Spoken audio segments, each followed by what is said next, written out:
The ground beneath her white satin slippers trembled as Catherine Coleman stood at the back of the small church in Mineral Park, Arizona.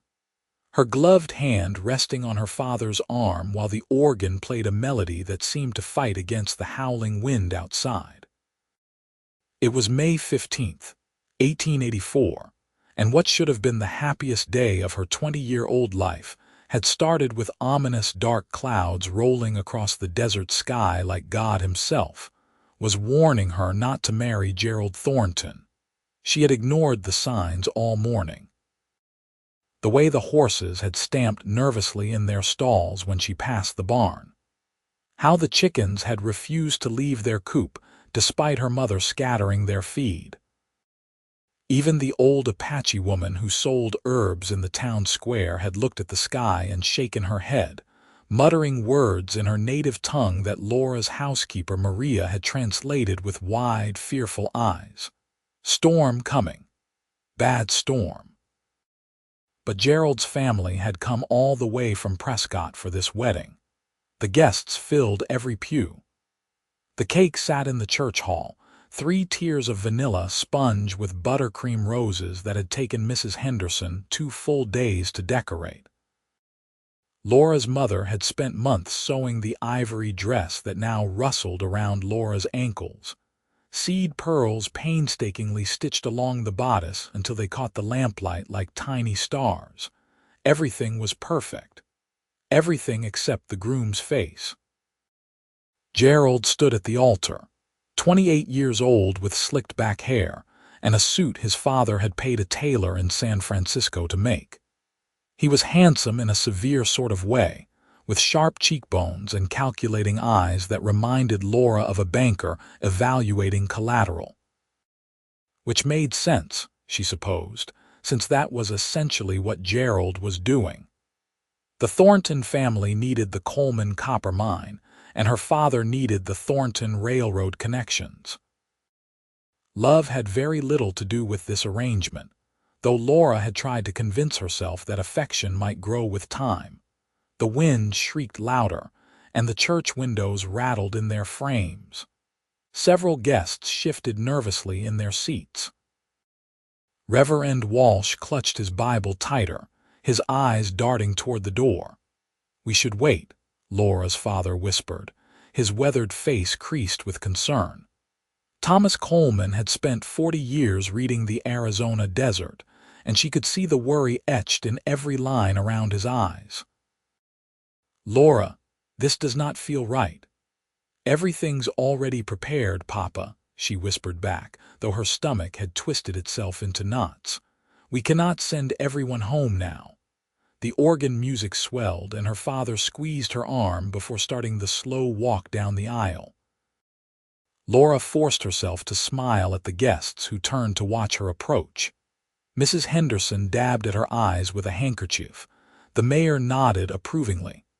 Gerald's mother sat rigid in the front pew, her expression as warm as a January morning.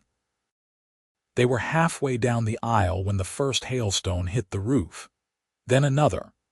Then a sound like 1,000 horses stampeding across the church, pelting the building with ice the size of walnuts. The organ player's hands froze above the keys. Several women screamed.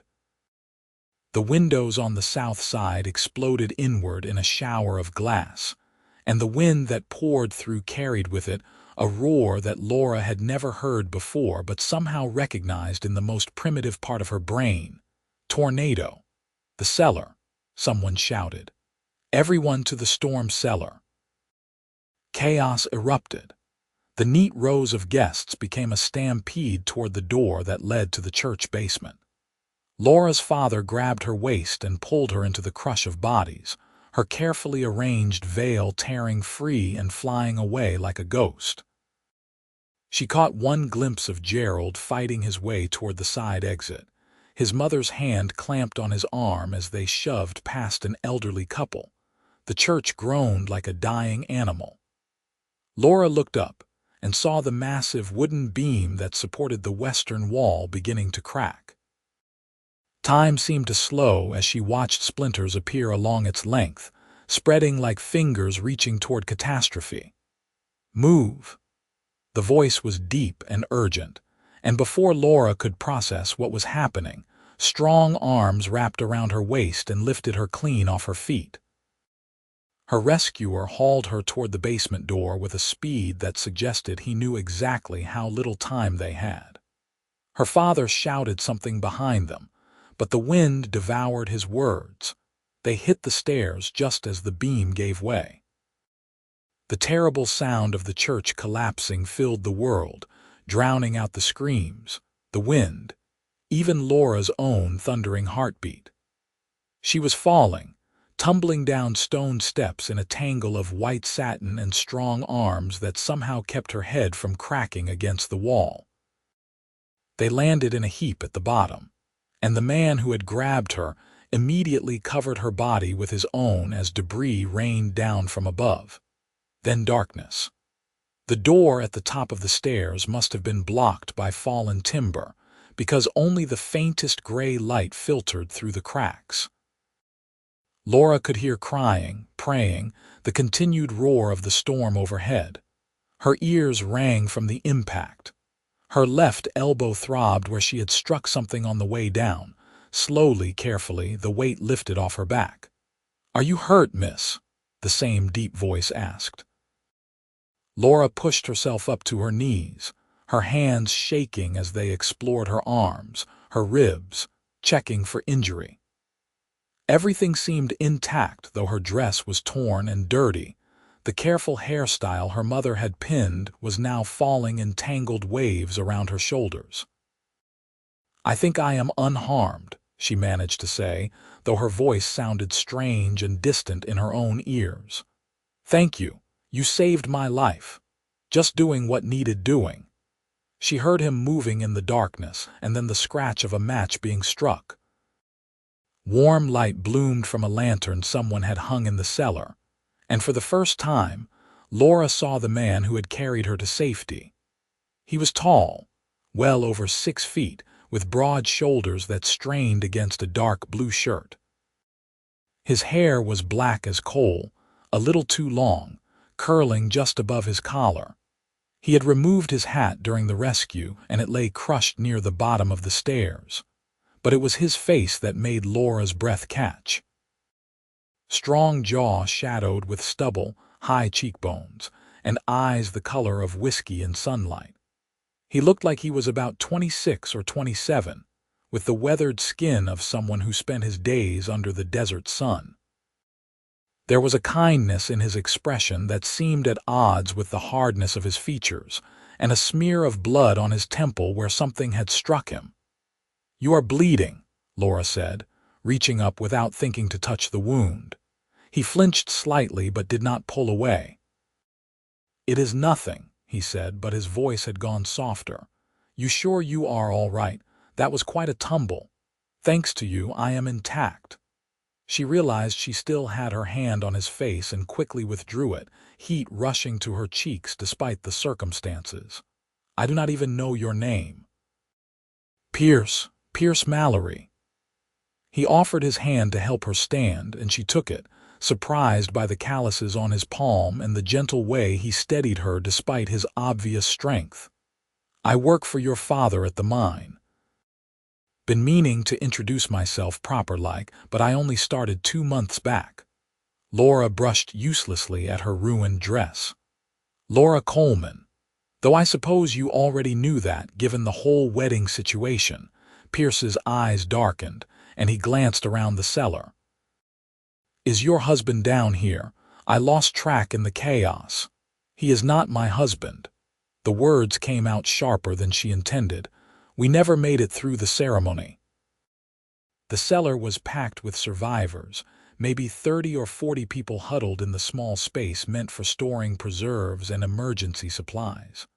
Laura's father appeared through the crowd, his face flooding with relief when he saw her. "Laura, thank God, I lost you in the rush. Are you hurt?" "No, Papa. Mr. Mallory got me down the stairs before the building collapsed." She looked around at the frightened faces illuminated by the single lantern. Is everyone accounted for? Her father's expression turned grim. Not everyone made it to the cellar. The mayor went back for his wife.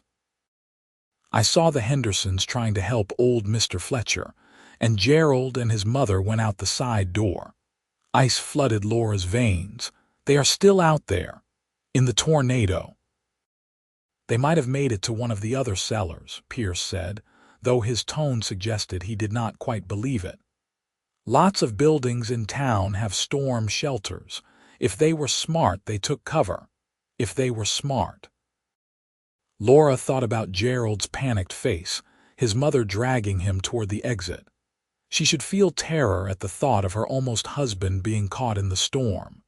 She should be crying, praying for his safety. Instead, all she felt was a hollow kind of numbness. The storm raged on overhead, the roar occasionally punctuated by crashes that suggested buildings were being torn apart and scattered across the desert. The people in the cellar huddled close, strangers holding hands, mothers clutching children. Someone started singing a hymn in a trembling voice, and others gradually joined in, the words providing a fragile comfort against the violence of the wind. Laura found herself standing near Pierce, close enough that their shoulders almost touched. He smelled like leather and sage, and something indefinably masculine that made her pulse quicken in a way that felt deeply inappropriate given the circumstances. She was supposed to be worried about Gerald. She was supposed to be devastated that her wedding had been destroyed. Instead, she could not stop noticing the way Pierce's jaw clenched when another crash sounded overhead, or how his hand hovered near the small of her back as if ready to shield her again if needed.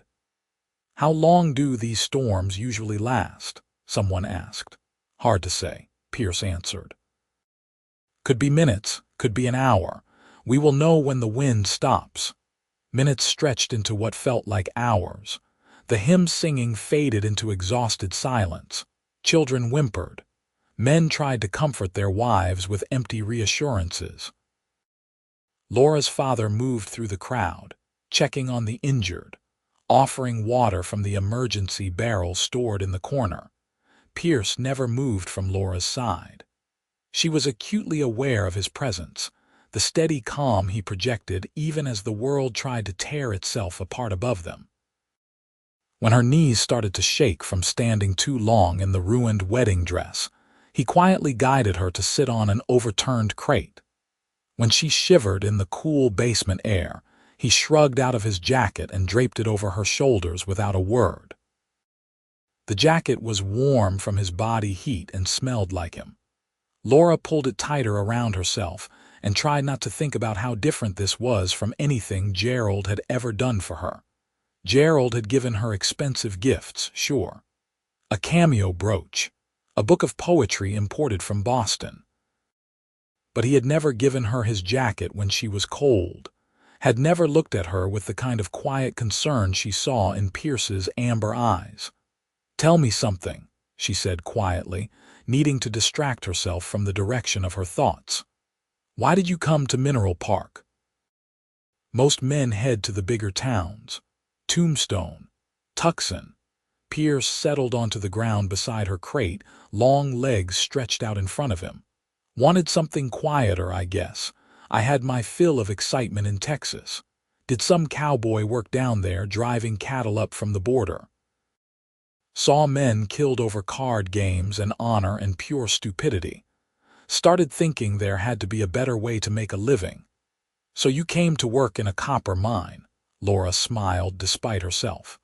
"That seems like trading one danger for another. Maybe.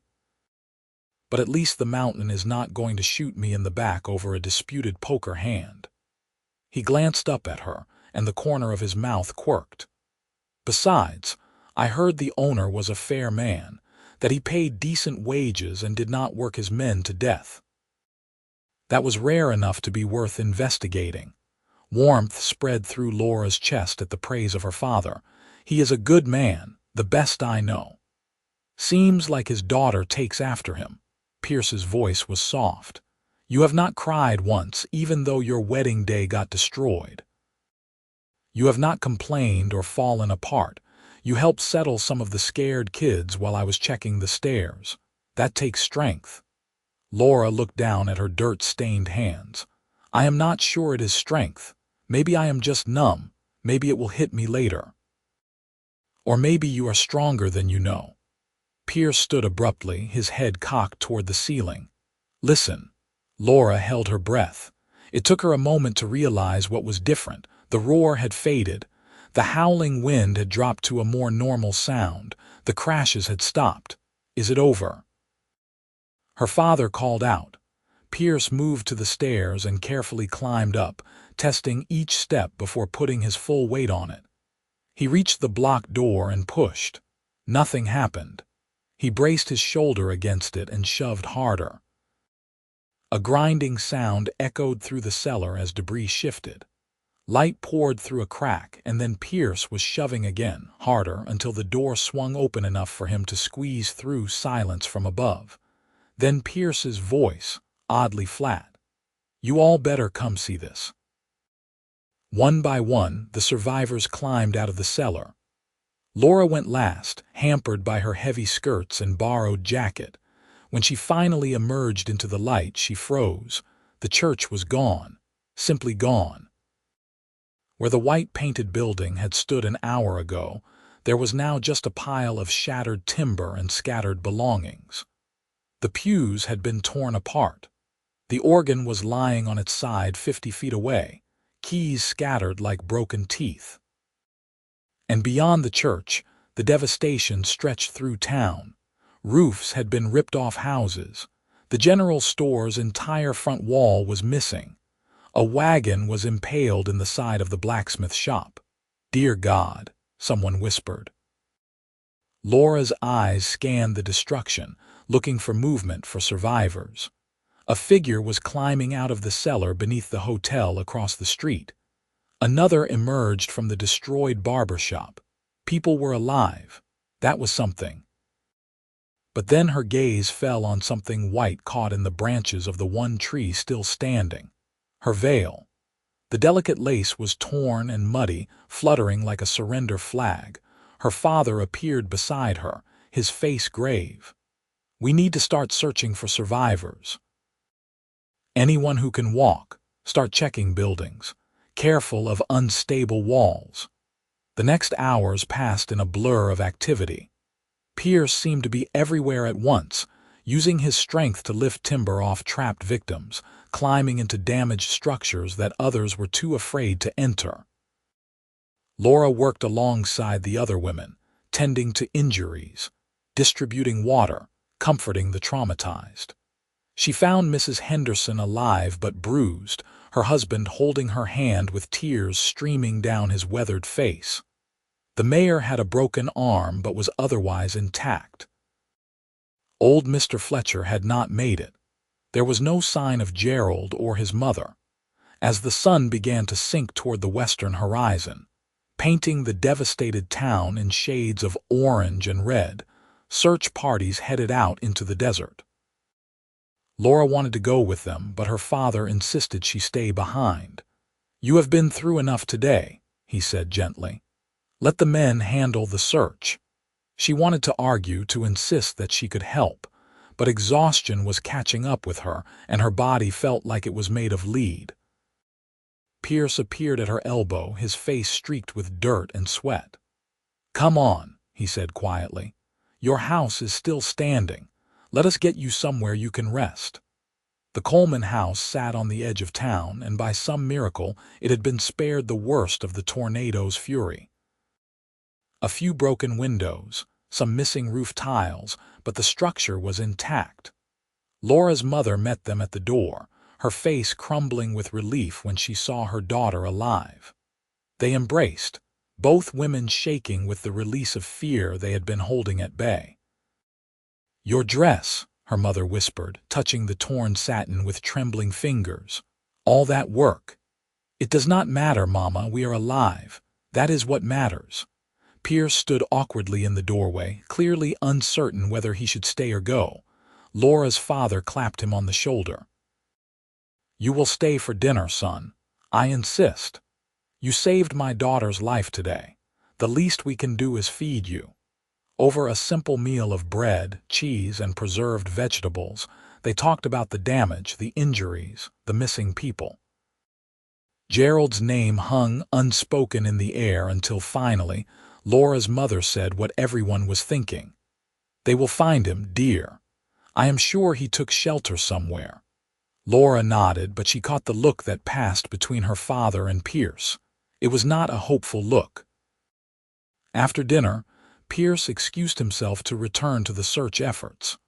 Laura walked him to the door, still wrapped in his jacket that she had somehow kept wearing all day. She started to shrug it off, but he stopped her. "Keep it," he said. "Night's going to be cold and you have had a hard day." "So have you." Laura looked up at him, this stranger who had become something else in the span of a few hours. "Thank you, Pierce, for everything." His eyes met hers and something passed between them that made Laura's breath catch. It was inappropriate. She was technically still engaged to another man, but Gerald felt like a distant memory, while Pierce felt incredibly, dangerously present. "I am glad I was there," he said softly. Then he put on his crushed hat and disappeared into the twilight. Laura barely slept that night.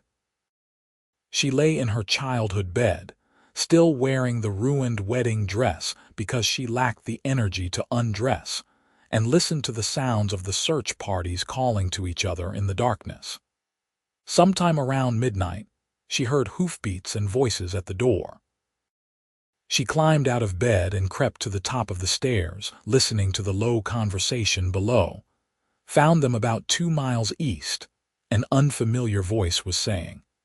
"They were trying to get back to Prescott, looks like. The buggy overturned. The horse ran off. The old woman did not make it. The man's in bad shape. Doc says maybe a day or two before we know if he will pull through." Laura's hand went to her throat. Gerald's mother was dead. Gerald was dying. She should feel something, grief, fear, love. But all she felt was a terrible, guilty relief that the wedding had not happened. What kind of person did that make her?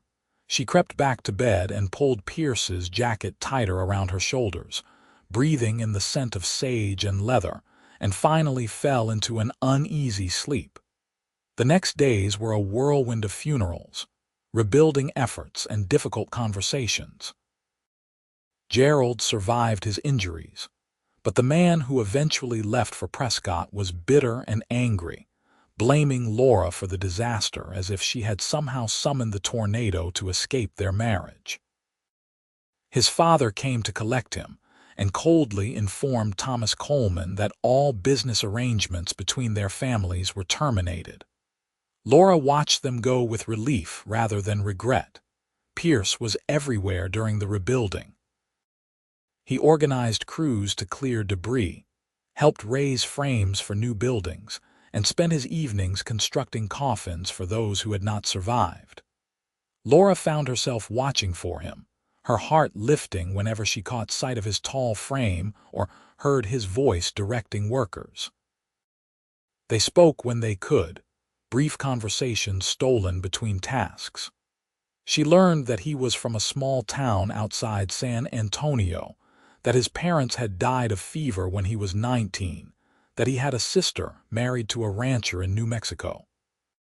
He learned that she loved reading but never had enough books, that she could play piano though the Coleman house lacked an instrument, that she had been dreading her wedding to Gerald even before the tornado intervened. "Why were you marrying him then?" Pierce asked one evening. They were sitting on the front steps of the church that was being rebuilt, sharing a canteen of water after a long day of work. Laura watched the sunset paint the desert in shades of gold and amber. "Because my father asked me to. Because it seemed like the sensible thing to do. Because I thought maybe love did not matter as much as security and stability. And now I think I was wrong." She looked at him, at the honest strength in his face, the kindness in his eyes. "I think maybe love matters more than anything else." Pierce reached out slowly, giving her time to pull away, and tucked a strand of hair behind her ear. His fingers lingered against her cheek. "Laura," he said, his voice rough with something that might have been longing. "I know it has only been a week. I know you just called off an engagement. But I need to tell you something before I lose my nerve." Her heart was pounding so hard she was sure he could hear it. "What?" "From the moment I saw you in that church, before the tornado even hit, I could not look away. You were the most beautiful thing I had ever seen. But it was more than that. It was how you kept your chin up when everyone started panicking, how you helped others before thinking of yourself, how you looked at me without fear even when everything was falling apart."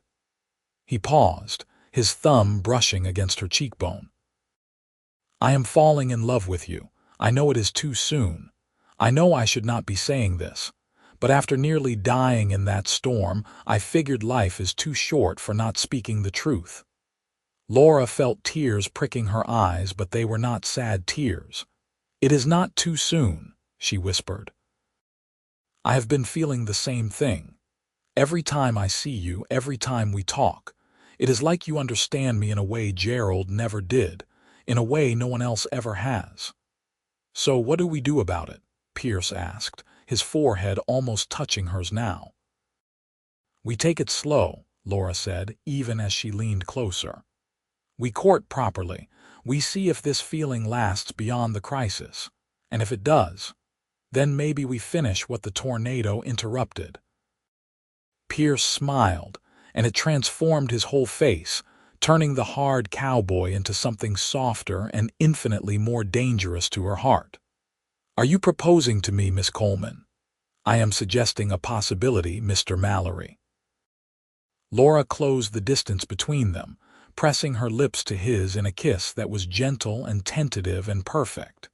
He tasted like coffee and dust and promise. They pulled apart slowly, both breathing hard. Pierce rested his forehead against hers and laughed quietly. "Your father is going to kill me."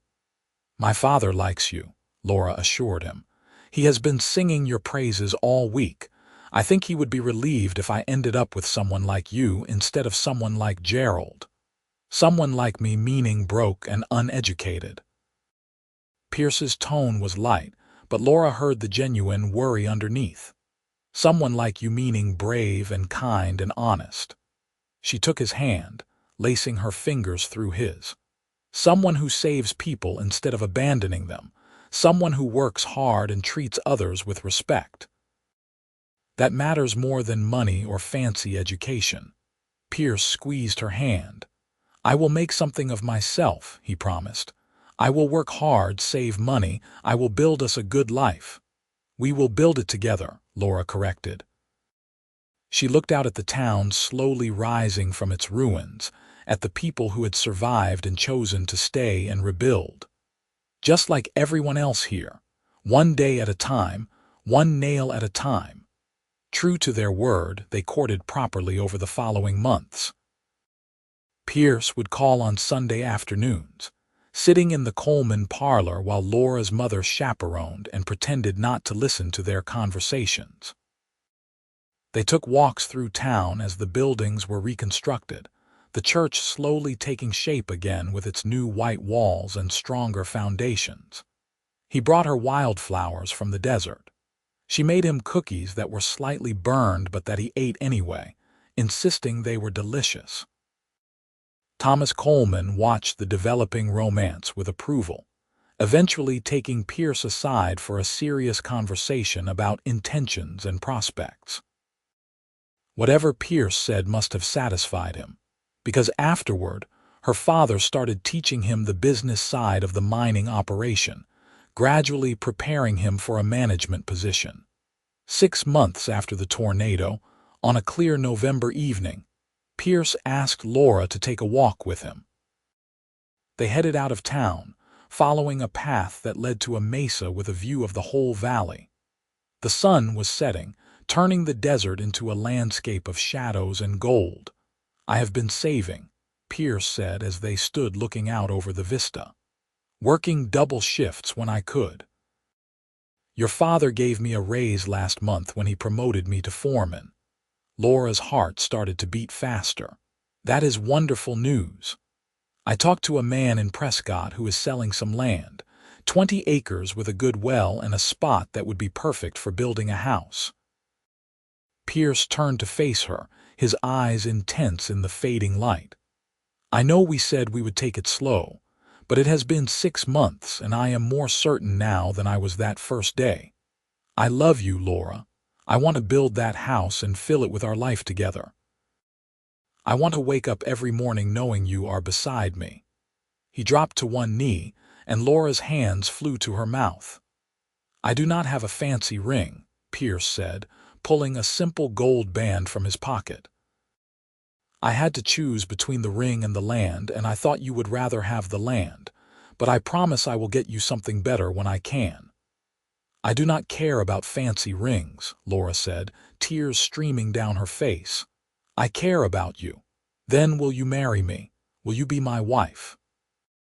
Yes, Laura said, dropping to her knees in front of him so they were eye to eye. Yes, 1,000 times yes. Pierce slipped the simple band onto her finger, and then he was kissing her with a passion they had kept restrained during their proper courtship. Laura wrapped her arms around his neck, kissing him back with all the love and hope and joy that had been building in her chest for months. When they finally pulled apart, both breathless and grinning like fools, Pierce said, I have one more question. What is it? Where do you want to get married? The church will not be finished for another month at least, and I do not know if I can wait that long. Laura laughed, thinking about her elaborate first wedding that had never happened, the months of planning and preparation that had been destroyed in minutes. I do not need a big ceremony, she said. I just need you and someone to make it official. Pierce's eyes lit up with an idea. Then I know exactly where we should do it. 3 days later, on a Sunday afternoon, Laura found herself standing in the Coleman family storm cellar wearing a simple blue dress and holding a bouquet of desert wildflowers. The space had been cleaned and decorated with lanterns, and whatever flowers could be found in late November. Pierce stood waiting for her at the bottom of the stairs, wearing a new shirt and vest, his dark hair neatly combed. Her parents were there, her mother crying happy tears. A dozen friends who had survived the tornado with them crowded into the small space. And Reverend Walsh held his Bible, ready to perform the ceremony that had been interrupted months before. Seems fitting, Pierce said as Laura took her place beside him. To finish what started here. To begin what started here, Laura corrected, taking his hands in hers. The ceremony was simple and short, nothing like the elaborate affair that had been planned with Gerald. But as Pierce slipped a second ring onto her finger beside the first, as they spoke their vows in the space where they had first met, Laura felt a rightness settle into her bones. This was where she was meant to be. This was who she was meant to be with. When Reverend Walsh pronounced them husband and wife, Pierce kissed her with a tenderness that promised a lifetime of such kisses. The small crowd cheered and someone popped open a bottle of wine that had been saved for the occasion. To surviving storms, Thomas Coleman toasted, raising his glass. And to finding love in the wreckage.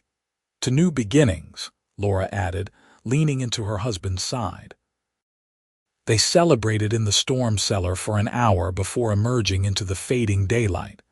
The town of Mineral Park was still being rebuilt, the church still unfinished, but it was home. Their home now, together. Pierce had been working on their house in every spare moment, and though it was not quite finished, it was livable. That first night as husband and wife, he carried Laura over the threshold of the small but sturdy structure he had built with his own hands. The main room had a fireplace he had constructed stone by stone. The bedroom had windows facing east to catch the sunrise. The kitchen had shelves ready for Laura's dishes, and a stove that Pierce had hauled from Prescott on his back when the supply wagon broke down. "It is not much yet," Pierce said, setting Laura down gently, "but we will make it home." "It is already home," Laura said, looking around at the space that smelled like fresh cut wood and new beginnings, "because you are here." They spent that night learning each other in the way of newlyweds, gentle and awkward and perfect. Pierce treated Laura like she was precious, taking his time, making sure she was comfortable and willing every step of the way. When they finally came together, it felt like the most natural thing in the world. Two people who had survived a storm and chosen each other becoming one. Afterward, lying in Pierce's arms with the desert stars visible through the bedroom window, Laura thought about how different this was from what her wedding night with Gerald would have been. That would have been duty and obligation. This was choice and love and joy. "Are you happy?" Pierce asked, his fingers tracing lazy patterns on her bare shoulder. "Happier than I knew was possible," Laura answered honestly. "Thank you for saving me." "You saved yourself," Pierce said. "I just happened to be there." "Then thank you for being there and for staying." Pierce kissed the top of her head. "I am not going anywhere. You are stuck with me now, Mrs. Mallory." Laura smiled in the darkness. Mrs. Mallory. She liked the sound of that. The months that followed were not easy. Building a life from scratch never was. Pierce worked long hours at the mine, often coming home exhausted and covered in dust.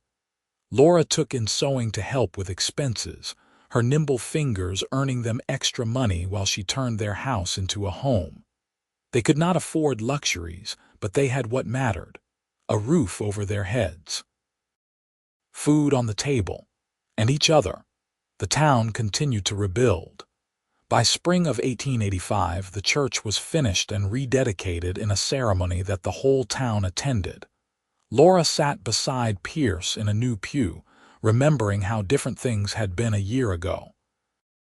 How she had been on the verge of marrying the wrong man. How a tornado had destroyed her plans and given her something better instead. "What are you thinking about?" Pierce whispered during Reverend Walsh's sermon. "How grateful I am for storms," Laura whispered back, earning a quiet laugh from her husband. That summer, Laura discovered she was pregnant. She told Pierce one evening after dinner, watching his face carefully to gauge his reaction. They had not planned for a baby so soon. Money was still tight. The house was still being improved. But when she said the words, Pierce's face transformed with joy so pure it took her breath away.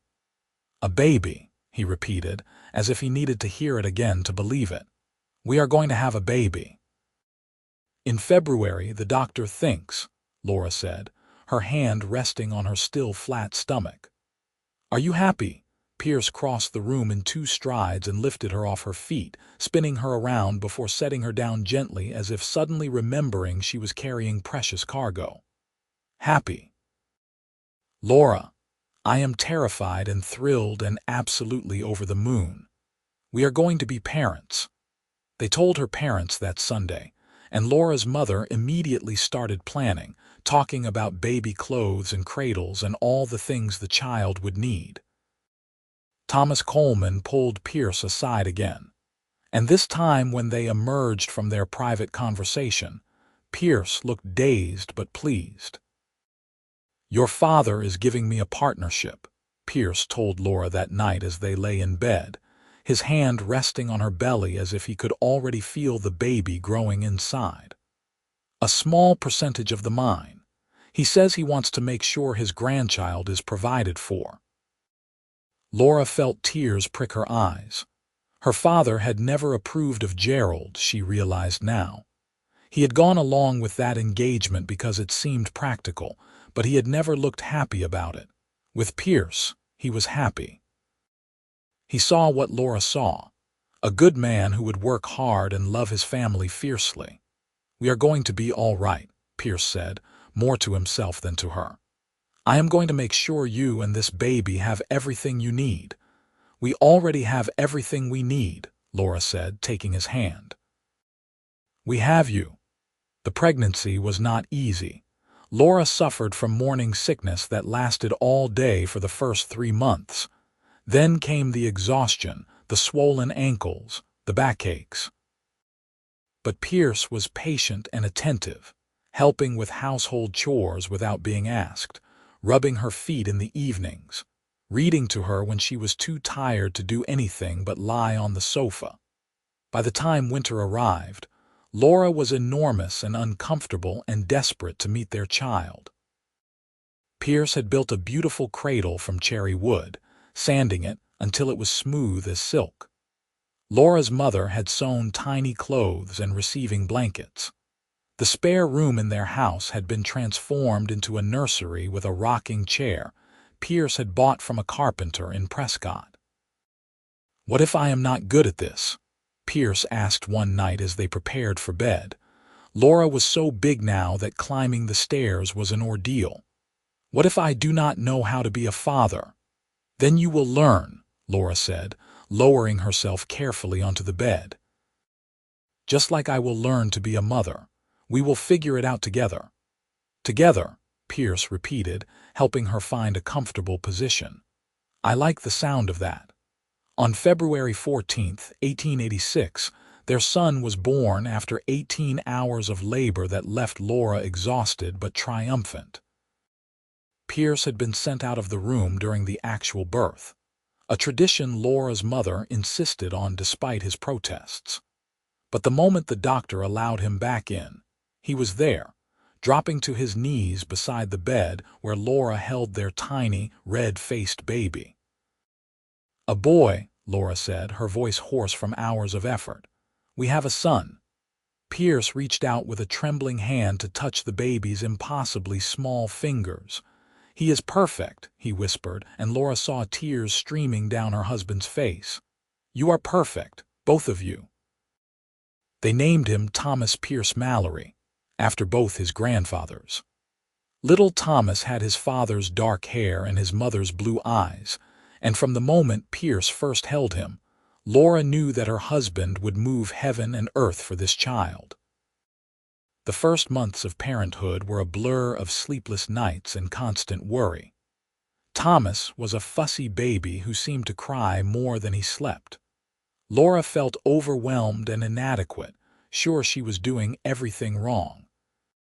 But Pierce was there for every moment he was not at work, walking the floor with their screaming son at 2 in the morning, changing diapers without complaint, taking the baby so Laura could sleep for a few precious hours.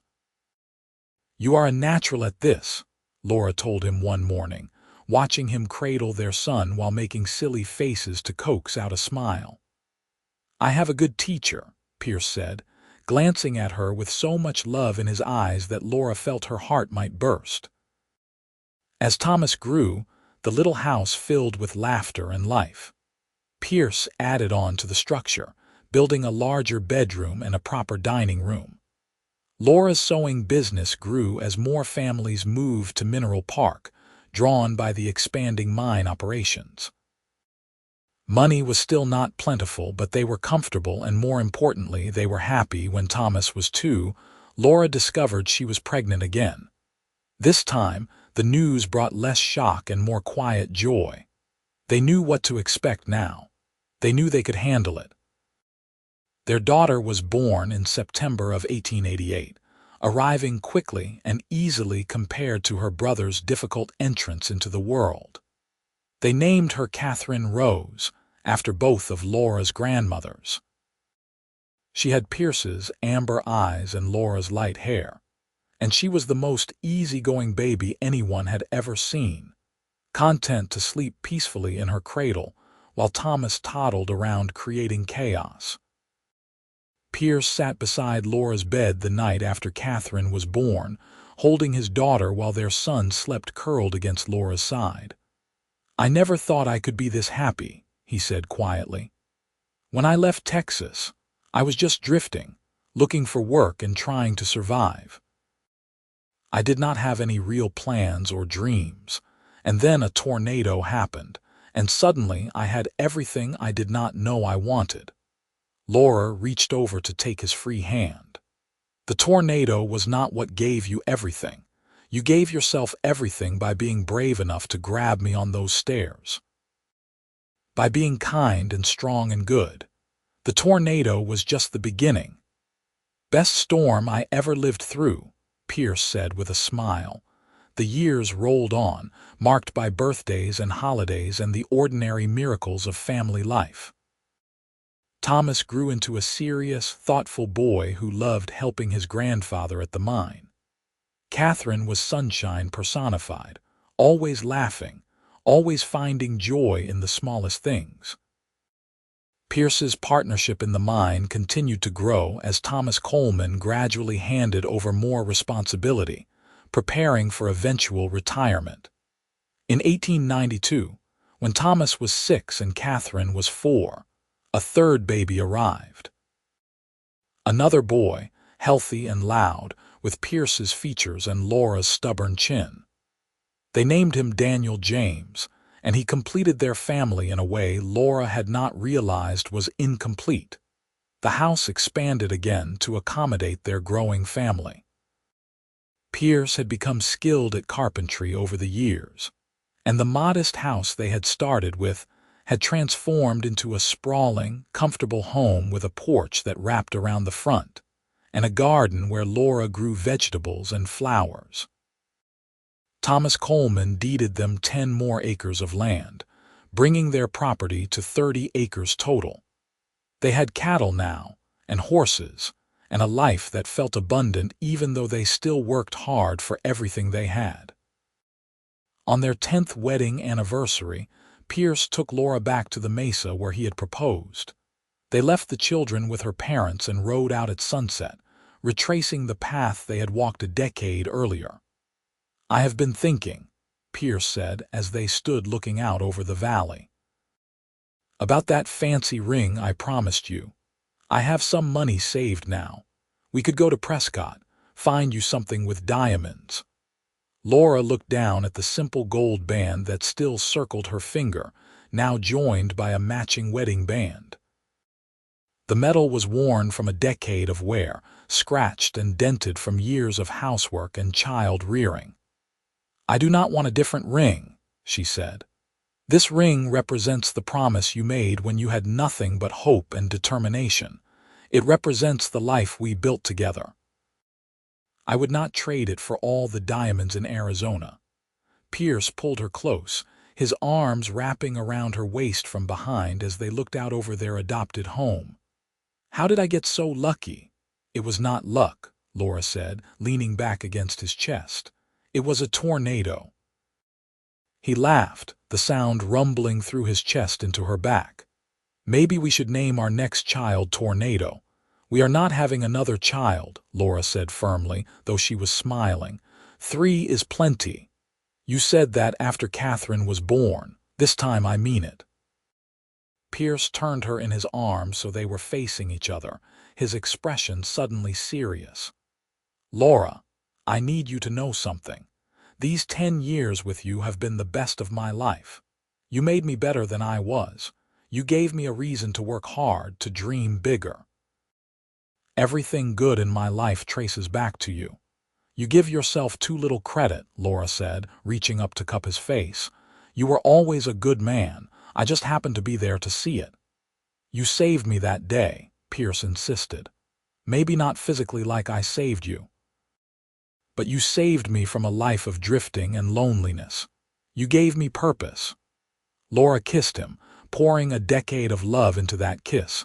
When they pulled apart, the sun had finished setting and the first stars were appearing in the darkening sky. "Take me home," she said. "To our children and our life." "Best idea you have had all day," Pierce agreed. They rode back through the desert night, the same path they had walked courting, the same landscape that had witnessed their love story from its storm-torn beginning. When they reached their house, light glowed from every window.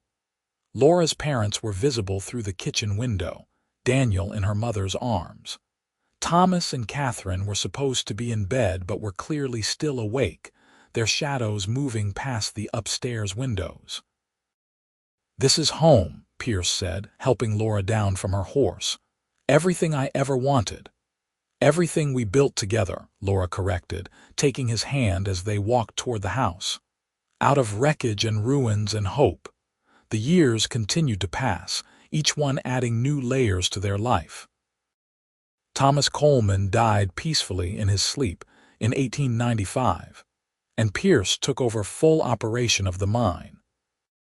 It was a responsibility he did not take lightly, and he worked to honor his father-in-law's legacy by treating the workers fairly and investing in safety improvements that other mine owners thought were unnecessary expenses. Young Thomas followed his father and grandfather into the mining business, showing a head for numbers and engineering that suggested he would take it even further than they had. Catherine surprised everyone by wanting to become a teacher, and Pierce and Laura scripted and saved to send her to normal school in Prescott. Daniel, their youngest, turned out to have a gift with horses and talked about starting a breeding program. Laura's mother lived until 1902, long enough to meet her great-grandchildren when Thomas married and had a daughter of his own. She died holding Laura's hand, with Pierce standing supportive and strong behind his wife as she said goodbye to the woman who had raised her. Through all of it, the joys and the sorrows, the triumphs and the struggles, Pierce and Laura remained each other's constant. They still took walks in the evening when time allowed. They still sat on their porch after the children were asleep, holding hands and talking about everything and nothing. They still looked at each other sometimes with the same wondering gratitude they had felt in that storm cellar 20 years earlier. On their 25th anniversary, their children threw them a party at the rebuilt church. It seemed fitting to celebrate there, in the place where their story had almost begun before the tornado intervened. The whole town turned out, including workers from the mine, families Laura had sown for over the years, friends they had made building their life in this desert town. Reverend Walsh, now gray-haired and stooped but still sharp as ever, stood to give a toast. 25 years ago, he said, I was supposed to perform a wedding in this church, a very different wedding as some of you may remember, but God had other plans. He sent a storm that tore apart our town and our plans. At the time, it seemed like a tragedy, but sometimes what looks like destruction is actually creation. Sometimes we have to be torn apart to be rebuilt better than before. He raised his glass toward Pierce and Laura. These two people represent the best of what came from that storm. They built a life on love instead of obligation. They built a family on respect and partnership. They built a legacy that will continue in their children and their children's children. To Pierce and Laura Mallory. May they have 25 more years together. 25 more years, the crowd echoed, raising their glasses. Pierce leaned over to whisper in Laura's ear. What do you think? Can you put up with me for another 25 years? I suppose I can manage, Laura whispered back, her eyes sparkling with laughter and love. They danced that night, moving slowly around the church floor where pews had been pushed back to make room. The same floor where Laura had once stood in a wedding dress meant for another man. The same space that had been destroyed and rebuilt, just like her life. No regrets, Pierce asked as they swayed to the music. Laura looked around at their children, Thomas dancing with his wife and their two little ones, Catherine laughing with her students who had come to the celebration, Daniel talking animatedly with a group of young people about horses. She looked at the community they had helped build, the friends they had made, the life they had created from nothing but hope and hard work. Not a single one, she said. Well, maybe one small regret. Pierce pulled back to look at her with concern. What is it? I regret that I did not meet you sooner, Laura said. Think of all the extra years we could have had together. Pierce smiled and pulled her close again. We have had exactly the time we were meant to have. From the moment you fell down those stairs into my arms, our timing has been perfect. You caught me, Laura remembered. You have been catching me ever since. And I will keep catching you for as long as I am breathing, Pierce promised. That is what love is, catching each other when we fall. They danced until late into the night, surrounded by family and friends and the evidence of a life well lived. When they finally made their way home, walking slowly through the quiet streets of Mineral Park, Laura thought about the girl she had been 25 years ago. That frightened young woman in a wedding dress, marrying a man she did not love because it seemed like the right thing to do. She was grateful that girl never made it to the altar. She was grateful for the tornado that had torn apart those plans. Because from that destruction had come something infinitely better. A real love. A true partnership. A family built on choice rather than obligation. Pierce helped her up the steps to their porch, and they stood for a moment looking out at the desert night. Somewhere out there was the mesa where he had proposed. Somewhere was the church where they had almost died and later married in the cellar beneath it. Somewhere was every step of their journey, marked in the landscape like a map of their love. What are you thinking? Pierce asked, his arm around her shoulders. I am thinking about storms, Laura said. How they tear things apart, but also how they clear the way for new growth, how they test what is strong and what is not, how they change everything. Are you glad for our storm? Pierce asked. Laura turned to face him, this man who had saved her life and then made that life worth living. His hair was graying now at the temples. Lines creased the corners of his eyes from years of squinting into the desert sun. His hands were calloused and scarred from decades of hard work. But his eyes still looked at her with the same love and wonder they had held in that storm cellar. I am grateful for our storm, Laura said, because it blew away everything that was not meant to be and left only what was essential. You, me, us. Pierce kissed her there on the porch of the home they had built together, under the stars that had witnessed their entire journey. It was not their first kiss or their 1000th, but it held everything: gratitude for the past, contentment with the present, and hope for whatever future they had left to share. Come inside, Laura said, taking his hand. It is getting cold out here. Are you calling me old, Mrs. Mallory? Pierce asked with mock offense. I am saying we are both getting older, Laura said, and I would rather spend whatever time we have left somewhere warm with you. They went inside their house, the one Pierce had built board by board, that they had filled with children and laughter and love. Tomorrow would bring new challenges. There would be work to do at the mine, grandchildren to spoil, the endless tasks of maintaining a home and a life. But tonight, they were simply Pierce and Laura, two people who had found each other in the middle of a tornado and chosen to build something beautiful from the wreckage. Years continued to pass, bringing the inevitable changes that time always brings. Catherine became an excellent teacher, eventually opening her own school in Mineral Park. Thomas took over the mine completely when Pierce decided to retire at 60, and under his management, it became one of the most successful operations in Arizona.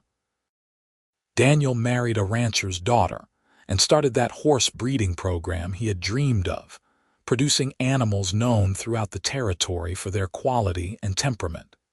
Pierce and Laura became grandparents many times over, their home constantly filled with children and noise and life. They took each new grandchild down to the storm cellar at some point, telling the story of how their grandparents had married there during a tornado, making it a family legend that was passed down through generations.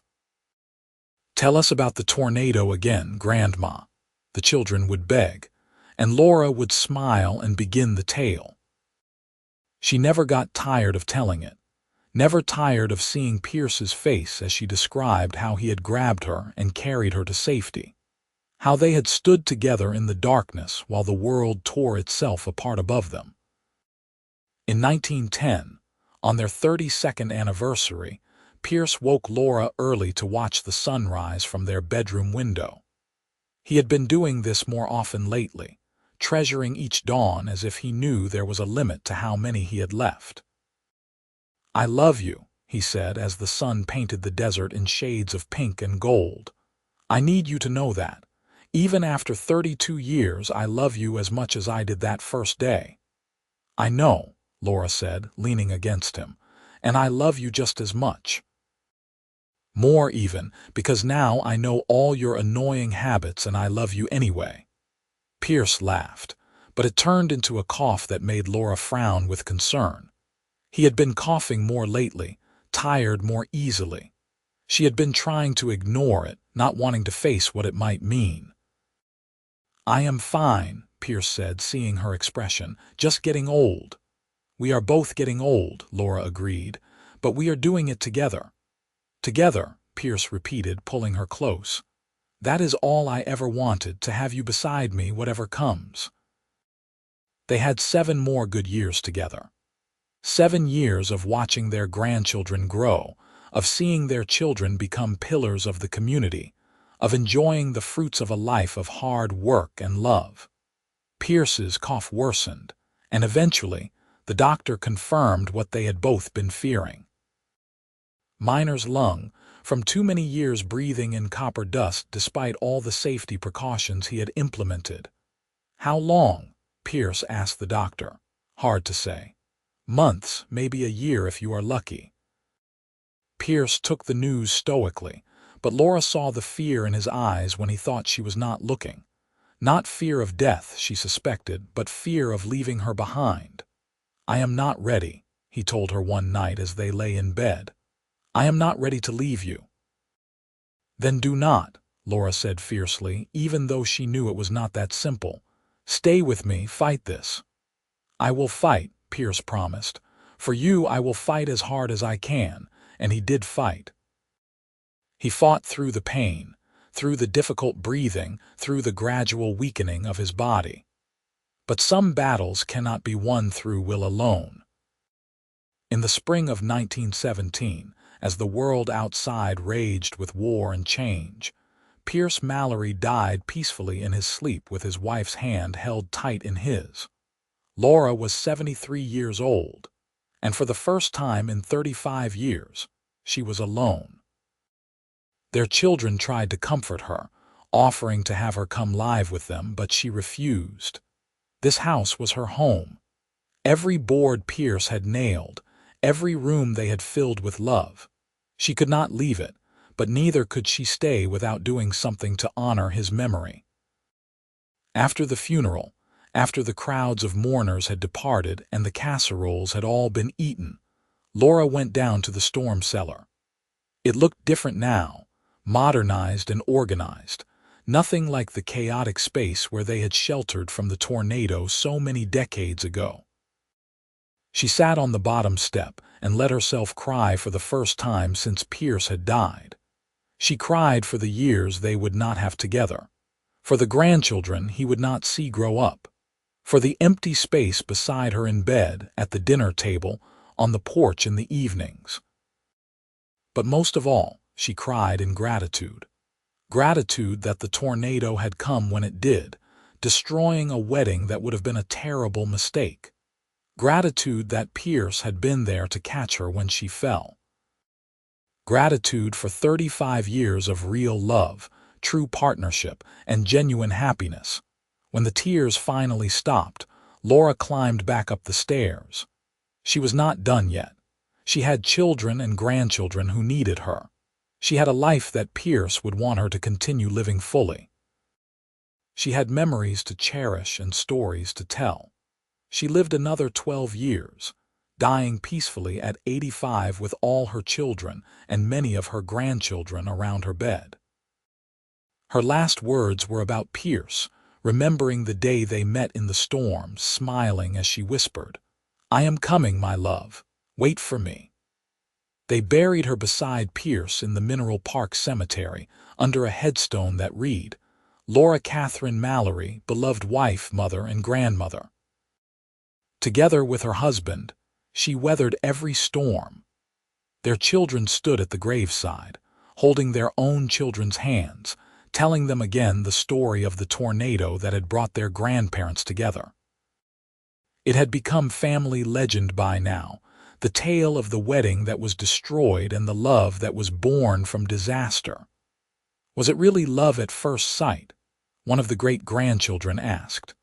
Maybe not first sight, Thomas said, remembering the stories his father had told. But it was love born in crisis, tested by hardship and proven by time. The best kind of love there is. As the family walked away from the graves, a wind kicked up across the desert, warm and strong but not threatening. It stirred the dust and made the wildflowers that had been placed on the graves dance and sway. If you believed in such things, you might have said it was Pierce and Laura, finally together again, dancing the way they had at their 25th anniversary party. But whether you believed or not, the facts remained. A tornado had destroyed a wedding in Mineral Park, Arizona, in 1884. In the chaos and darkness of a storm cellar, two people had found each other. And from that unlikely beginning, they had built a love that lasted a lifetime and beyond, a legacy that would continue in their descendants for generations to come.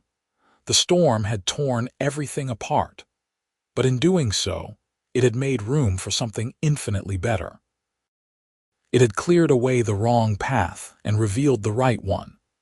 It had taken a young woman heading for a loveless marriage and given her instead a partnership built on respect, passion, and genuine affection. Years later, when that same storm cellar was finally filled in to make room for new construction, workers found something interesting scratched into one of the stone walls.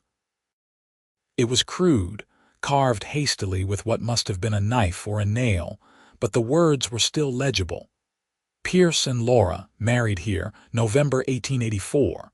Best storm we ever lived through. One of the workers, who happened to be Thomas and Catherine's grandson, smiled when he saw it. He carefully removed that stone and had it set into a memorial in the new church courtyard, where future generations could see it and remember the love story that had begun with a tornado. Because some things should not be forgotten. Some stories deserve to be told and retold, passed down through families and communities as reminders of what really matters. Not wealth or status or carefully laid plans, but love. Real, messy, unexpected love that arrives when you least expect it and changes everything. Laura Catherine Coleman had walked into a church on her wedding day expecting to marry one man and start one kind of life. Instead, a tornado had come, destroying those plans and giving her something infinitely better.